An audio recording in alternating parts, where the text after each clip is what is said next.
صرف 2 منٹ کی مختصر میں نے بات کرنی ہے کہ یہ جو خواجہ آصف ڈیفینس منسٹر نے اسٹیٹمنٹ دی ہے افغانستان کے لیے کہ وہ وہاں جا کے اسٹرائک کریں گے. آپ میڈیا کی مہربانی، میں ہمیشہ آپ کا شکریہ ادا کرتی ہوں. پارلیمان میں ہماری بات بیچ کی جاتی ہے یا ہمیں فلور نہیں دیا جاتا.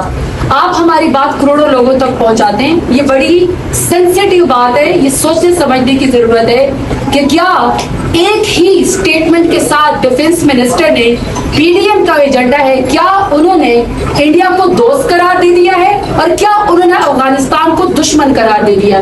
یہ بہت بڑی پولیٹیکل میجر شفٹ ہے پالیسی کی، جس سے عوام کو نہیں بتایا جا رہا، جس سے اپوزیشن کو نہیں بتایا جا رہا کہ دوست اس وقت کون ہے آپ کا، دشمن آپ کا کون ہے. دوسرا، جس طرح کے ڈیفینس منسٹر اس وقت پاکستان کو ریپرزینٹ کر رہے ہیں، میں سمجھتی ہوں کہ ان کی کوئی سائیکو ایویلیویشن ہونی چاہیے.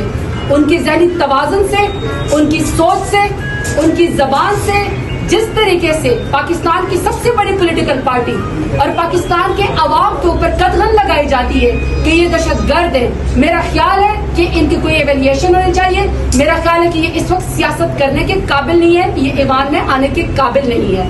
آخری بات کرنا چاہتا ہوں، کل اس کا عدت کیس کا ایک فیصلہ ہوا ہے جس میں سزا کو سسپینڈ نہیں کیا گیا.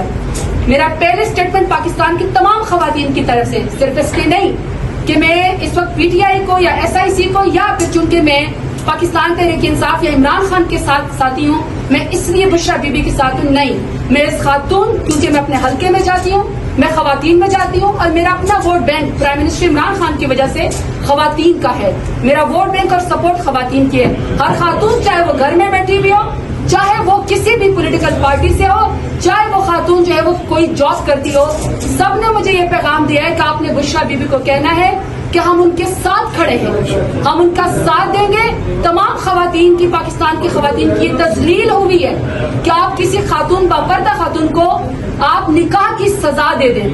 پھر میرا پی ڈی ایم کی حکومت سے سوال ہے کہ اگر آپ نے عدت کے اندر یہ غلاظت والا کیس کر دیا ہے تو یہ کون سے قانون کے اندر ہے کہ آپ ان کو نکاح کے کیس کے اندر آپ دہشت گردی کے ڈیتھ سیل کے اندر رکھیں؟ یہ بالکل انسانی حقوق کی خلاف ورزی ہے. آج آپ نے عمران خان کا مقابلہ نہ کر کے ان کی سیاسی اس کے اوپر آپ نہیں مقابلہ کر سکتے تو آپ نے ذاتی زندگی کے اوپر قدغن لگائی ہے. کل کو کوئی بھی کاذب شخص، کل بھی کوئی بھی جھوٹا شخص اپنی کسی جس کے ساتھ ان کی ڈائیورس ہوئی ہے کسی خاتون کے اوپر سوال کھڑا کر دے گا تو تمام پاکستان کی خواتین اس بات سے افینڈ ہوئی ہیں، تمام بشرا بی بی صاحبہ کے ساتھ کھڑی ہیں. اور میں آپ کو بتا رہی ہوں، اگر آج آپ نے ہمارے ساتھ مل کے یہ آواز اٹھائی نہ ہے تو میں آپ کو بتا رہی ہوں کل کو کسی بھی شخص عزت دار بندے کے اوپر اس طریقے سے قدغن لگائی جائے گی. شکریہ. اب میرے خیال میں آپ سے وقار ثابت کریں.